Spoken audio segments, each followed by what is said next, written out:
Hey everyone, welcome to सरकारी eight once again. तो इस वीडियो में जो है मैं आप सभी के साथ एक इंपॉर्टेंट अपडेट शेयर करने वाला हूं जो कि एनटीए नेशनल टेस्टिंग एजेंसी की तरफ से रिलीज किया गया है कल। तो जो भी ऐसे कैंडिडेट्स हैं जो BSc integrated programme with BEd या बीए बीएड या फिर बीकॉम बीएड जैसे इंटीग्रेटेड कोर्सेज करना चाहते हैं, तो उसके लिए एनटीए इस साल जो है एंट्रेंस एग्जाम कंडक्ट करवा रहा है जिसका नाम है एनसीईटी यानी कि नेशनल कॉमन एंट्रेंस टेस्ट। ठीक है, तो ये अपडेट काफी ज्यादा इंपॉर्टेंट है उन कैंडिडेट्स के लिए जो जिन्होंने अपने 12th जो है वो कंप्लीट कर लिया है या फिर वो अगर ड्रॉपर भी हैं तो इसको भी वो एज अ बैकअप ऑप्शन ले सकते हैं। ठीक है, तो इसका एप्लीकेशन फॉर्म किस तरीके से फिल करना है उस पर मैं ऑलरेडी वीडियो अपलोड कर चुका हूं, उसका लिंक आपको जो है कमेंट सेक्शन में मिल जाएगा, वहां से जाके आप चेकआउट कर सकते हो। एंड बाकी इसके रिगार्डिंग जितनी भी और डिटेल्स हैं उनको हम 1 बाय 1 करके इस वीडियो में डिस्कस करने वाले हैं। ठीक है, कि इसका जो एप्लीकेशन फॉर्म है वो आप कब तक फिल कर सकते हो एंड कौन कौन कैंडिडेट्स यहाँ पर एलिजिबल है, कौन कौन से कोर्सेज हैं। एंड यहाँ पर मैं आपको एक बात बता दूं कि आईआईटी और एनआईटीज जैसे इंस्टीट्यूट्स भी इसमें इन्वॉल्व हैं, यानी कि अगर आप आईआईटी से या फिर एनआईटी से जो है बीएससी के साथ मतलब बीएससी बीएड इंटीग्रेटेड कोर्स या फिर बीए बीएड इंटीग्रेटेड कोर्स या फिर जो है बीकॉम इंटीग्रेटेड कोर्स ये सब करना चाहते हो तो आप टॉप इंस्टीट्यूट जैसे कि आईआईटी और एनआईटी से भी कर सकते हो। तो सभी चीजों के बारे में एक एक करके मैं आपके साथ डिस्कस करूंगा। तो जितने भी कैंडिडेट्स हैं जो अगर किसी और एग्जाम की भी प्रिपरेशन कर रहे हैं एंड उनको थोड़ा सा भी अगर इंटरेस्ट है टीचिंग में तो इसके लिए भी वो यहाँ पर अप्लाई कर सकते हैं। इसकी जो लास्ट डेट है अप्लाई करने की वो आई थिंक 30 अप्रैल है। अभी हम सारी चीजें देखने वाले हैं। तो क्या सिलेबस रहेगा, किस तरीके से एग्जाम पैटर्न आपका रहेगा, कब आपका एग्जाम कंडक्ट हो सकता है, ठीक है, और क्या क्या सब्जेक्ट्स आपसे जो है एग्जाम में पूछे जाएंगे, तो इन सभी के ऊपर हम लोग डिस्कशन करेंगे। क्लियर है? तो यहाँ पर आप देख सकते हो ये जो नोटिस है 13 अप्रैल 2024 जो है कल को ही रिलीज हुआ है। और यहाँ पर जो है inviting online application for national common entrance test NCET 2024 admission to 4 year integrated teacher education programme.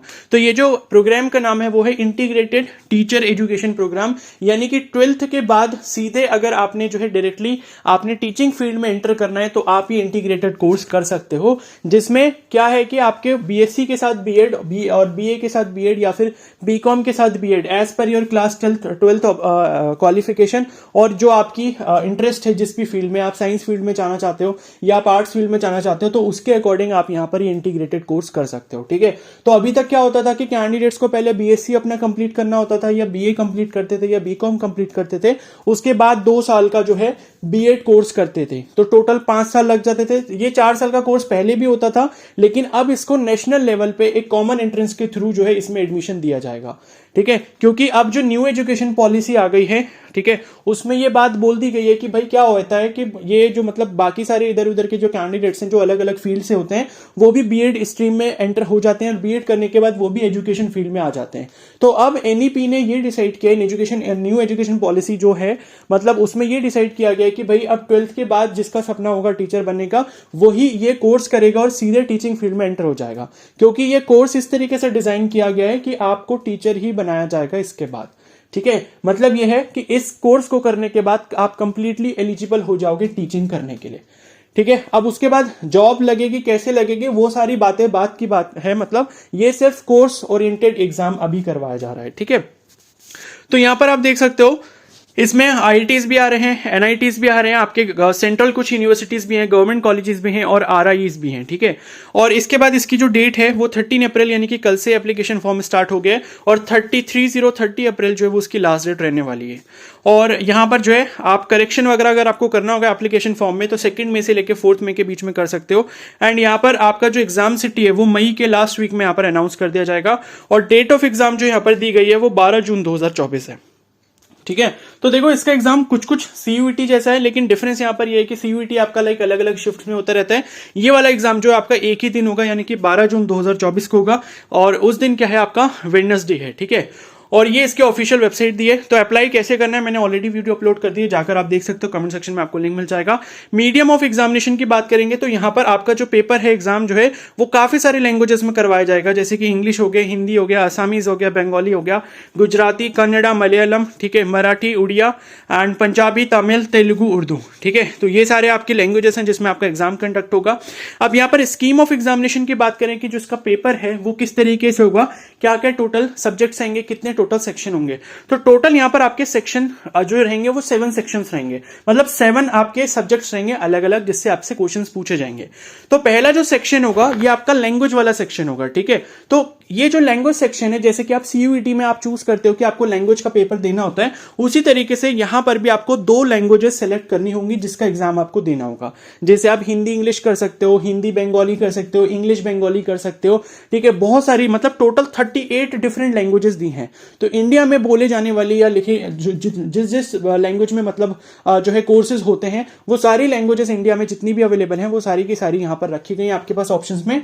तो आप जो है टोटल 38 में से आपको 2 लैंग्वेजेस चूज करनी होंगी, लैंग्वेज 1 एंड लैंग्वेज 2, जिसका एग्जाम आपको वहां पर अपीयर करना होगा, ठीक है। तो 2 लैंग्वेजेस आप यहां पर सिलेक्ट कर लोगे अपने सब्जेक्ट में, और उसके बाद आपसे पूछा जाएगा कि डोमेन स्पेसिफिक सब्जेक्ट आप क्या चूज करना चाहते हो। तो देखो, जनरली डोमेन स्पेसिफिक सब्जेक्ट आपका वो सब्जेक्ट होगा जो आपने क्लास 12th में पढ़ा है, या आप जिस कोर्स में आप जाना चाहते हो। जैसे कि मान लो अगर कोई साइंस का स्टूडेंट है तो 12th में तो उसने पीसीबी या पीसीएम पढ़ा होगा मेन सब्जेक्ट में, लेकिन उसके बाद भी वो उसको बीए करना है, आर्ट्स वगैरह करना है, तो उसके साथ साथ मे बी शायद वो ऐसा हो कि उनको आर्ट्स का भी कोई सब्जेक्ट चूज करना पड़े। बाकी मैं डिटेल में आपको इस चीज के बारे में बता दूंगा, अभी मैं भी कोई 100% इस चीज के लिए श्योर नहीं हूं कि ऐसा होगा, बट फिर भी है कि साइंस वाले क्योंकि मतलब आर्ट्स का कोर्स भी कर सकते हैं, खुद का साइंस का भी कोर्स कर सकते हैं, मतलब बीए बीएड भी कर सकते हैं, बीएससी बीएड भी कर सकते हैं, तो उनको अपने ही डोमेन स्पेसिफिक करने होंगे या दूसरे स्ट्रीम के भी करने होंगे, उस पर मैं आपको क्लियर करके इंफॉर्मेशन दे दूंगा, ठीक है। बाकी अगर आपको बीएससी बीएड करना हो साइंस स्ट्रीम से, तो आपको सीधे सीधे क्लास 12 के जो भी आपके मेन सब्जेक्ट थे, फिजिक्स केमिस्ट्री बायो या physics chemistry maths, 3 domain subject आपको यहां पर चूज करने होंगे, ठीक है। तो 3 domain specific subject are to be chosen. Each domain specific subject will have 28 questions, out of which 25 question need to be attempted. तो हर डोमेन स्पेसिफिक सब्जेक्ट में से आपके टोटल 28 क्वेश्चन आएंगे, जिसमें से 25 आपको अटेम्प्ट करने होंगे, ठीक है।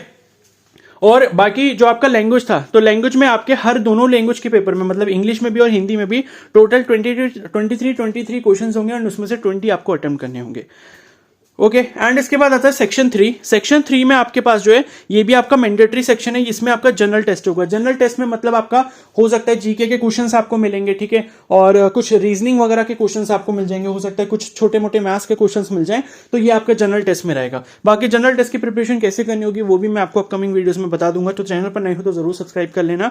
एंड सेक्शन 4 जो वो रहेगा आपका टीचिंग एप्टीट्यूड, तो ये काफी ईजी होता है।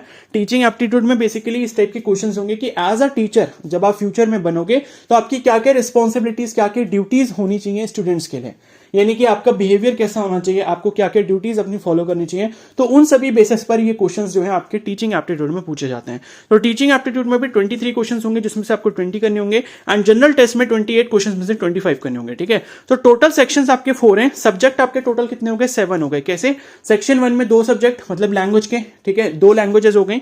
सेक्शन 2 में आपके 3 डोमेन सब्जेक्ट हो गए, यानी कि 5 हो गए टोटल।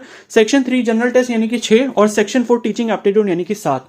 तो टोटल 7 सब्जेक्ट आपके होंगे, जिसमें से क्वेश्चंस आएंगे अलग अलग नंबर में, वो यहां पर मेंशन ऑलरेडी मैंने कर दिया है, ठीक है। तो टोटल जो आपका क्वेश्चन पेपर होगा उसमें 181 क्वेश्चंस होंगे, एंड उसमें से 181 में से आपको 160 क्वेश्चंस यहां पर अटेम्प्ट करने होंगे, ठीक है। और उसके बाद है there will be a choice of 3 questions in each subject, ठीक है। तो 3 क्वेश्चंस की यहाँ पर चॉइस रहेगी कि आपको उन 3 में से कौन से करने हैं, कौन से नहीं करने हैं, ठीक है, वो मैंने ऑलरेडी बता दिया। अब टेस्ट पैटर्न की अगर हम बात करें तो सीबीटी मोड में होगा। एक तो मोड आपका कैसा रहेगा? सीबीटी मोड ऑनलाइन एग्जाम होगा कंप्यूटर पे, जैसे सीयूईटी का होता है, और टेस्ट पेपर जो है वो आपका एमसीक्यू टाइप रहेगा, एक क्वेश्चन के 4 ऑप्शन होंगे, और मीडियम जो है 13 लैंग्वेजेस में ये एग्जाम जो कंडक्ट करवाया जाएगा। तो कौन सी लैंग्वेज में करना है आपको एग्जाम देना है, वो लैंग्वेज आपको फॉर्म फिल करते टाइम ही चूज करनी होगी, ठीक है। और उसके बाद डोमेन सब्जेक्ट की बात करें तो यहां पर लिखा है कि इसमें सिर्फ और सिर्फ 12th का सिलेबस आएगा, 11th का नहीं आएगा। तो as per class 12th syllabus होनी है, तो 12th के सिलेबस के अकॉर्डिंग ही आपको अपना डोमेन सब्जेक्ट पढ़ना है। अगर मान लो आप बीएससी के लिए अप्लाई कर रहे हो तो फिजिक्स केमिस्ट्री मैथ्स अगर चूज कर रहे हो, फिजिक्स केमिस्ट्री बायो चूज कर रहे हो, तो आपको फिजिक्स के क्वेश्चन, केमिस्ट्री के क्वेश्चन और मैथ्स के क्वेश्चन, या फिजिक्स के क्वेश्चन, मैथ्स के और बायो के क्वेश्चन और केमिस्ट्री के क्वेश्चन यही पढ़ने होंगे, ठीक है।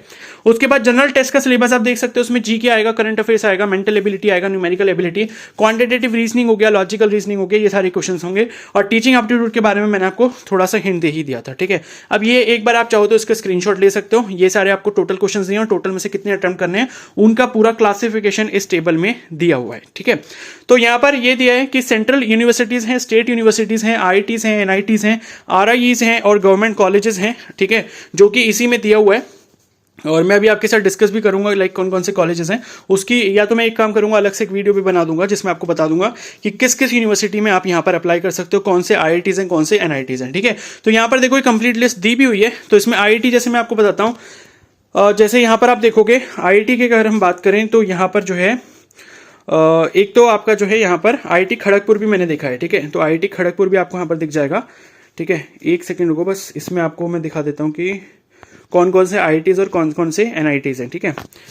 तो यहाँ पर जो है दिल्ली हो गया, ठीक है। उसके बाद जो है बाकी रीजनल इंस्टीट्यूट ऑफ एजुकेशन भी है, ठीक है। RIE जो यहाँ पर लिखा था, RIE का फुल फॉर्म है रीजनल इंस्टीट्यूट ऑफ एजुकेशन। और उसके बाद जो है यहाँ पर ये आप देख सकते हो, ठीक है। 28 नंबर पे आप देख सकते हो वेस्ट बंगाल में जो दे रखा है इन्होंने ERC करके, ठीक है।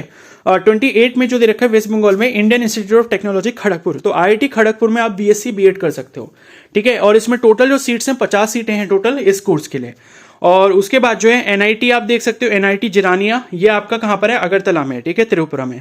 तो 29 पर आपको NIT जिरानिया दिया जहां पर आप BSc B.Ed कर सकते हो, ठीक है। तो ऐसे काफी सारे आपको IITs और NITs इस लिस्ट में मिल जाएंगे। तो बाकी एक एक करके मैं आपको सारी इन्फॉर्मेशन इसके बारे में अलग वीडियो में बता दूंगा कि कौन कौन से इंस्टीट्यूट्स यहाँ पर अच्छे इंस्टीट्यूट्स हैं जिसको आप सिलेक्ट कर सकते हो, ठीक है। तो देखो यहाँ पर आपको कोर्स भी सिलेक्ट करना होगा, यानी कि कौन कौन सी यूनिवर्सिटी सिलेक्ट करनी है, उस पर कोई बाउंडेशन नहीं है। आप जितनी चाहो उतनी यूनिवर्सिटी यहाँ पर सिलेक्ट कर सकते हो। और एप्लीकेशन फॉर्म की अगर फीस की बात करें तो फीस के बारे में यहाँ पर दिखा देता हूँ, कहीं पर अगर मेंशन किया हो। वैसे मैंने वो फॉर्म वाली वीडियो में बताया मैंने, ठीक है। तो आई थिंक मेरे हिसाब से जहां तक है शायद 1200 रुपए के आसपास फीस है इसकी, 1250 है शायद जनरल के लिए, और बाकी जनरल और OBC के लिए शायद, ठीक है। और बाकी EWS वगैरह के लिए, या आई थिंक जनरल के लिए 1250 है, EWS OBC के लिए शायद 1000 रुपए है, और बाकी SC ST PWD कैंडिडेट्स के लिए जो है फीस वो 650 रुपीज है, ठीक है। तो ये आपका शायद लगभग इतना फीस स्ट्रक्चर है, और ये आपको एग्जाम फीस यहाँ पर पे करनी होगी। एंड उसके बाद यहाँ पर आप एग्जाम में अपीयर होकर काउंसलिंग प्रोसेस अटेंड करके आप जो है इंटीग्रेटेड B.Ed कोर्स, जो कि BSc B.Ed या फिर BA B.Ed या फिर BCom B.Ed कोर्सेज जो भी हैं उनमें आप यहाँ पर एडमिशन ले सकते हो, ठीक है। बाकी इसके रिगार्डिंग मैं और काफी सारी वीडियोस अपलोड करूंगा जिसमें आपको काफी सारी इन्फॉर्मेशन इस एग्जाम के बारे में मिलेगी। तो आप किसी भी फील्ड के लिए अगर अप्लाई कर रहे हो, मतलब आप तैयारी कर रहे हो, आप मेडिकल फील्ड में अगर आप प्रिपरेशन कर रहे हो, कि आप BSc नर्सिंग के लिए जो है प्रिपरेशन कर रहे हो, या नीट के लिए प्रिपेयर कर रहे हो, तब भी आप इसको एज अ बैकअप ऑप्शन लेके चल सकते हो। काफी अच्छा ऑप्शन है। इंटीग्रेटेड कोर्स करने के बाद जो है आपको काफी सारी अच्छी अपॉर्चुनिटीज मिल सकती हैं टीचिंग के, मतलब टीचिंग के करियर में, ठीक है। बाकी चैनल पर नए हो तो जरूर सब्सक्राइब कर लेना एंड बेल आइकन को प्रेस कर लेना। एंड फॉर्म पर मैंने वीडियो ऑलरेडी अपलोड कर दी है, तो उसका लिंक आपको कमेंट सेक्शन में मिल जाएगा, उसको जाकर आप चेकआउट कर सकते हो। और अगर ये वीडियो आपको हेल्पफुल लगे हो तो प्लीज इसको जरूर लाइक कर देना, चैनल पर नए तो सब्सक्राइब कर लो एंड बेल आइकन को प्रेस कर लो। Okay, so thank you and have a nice day.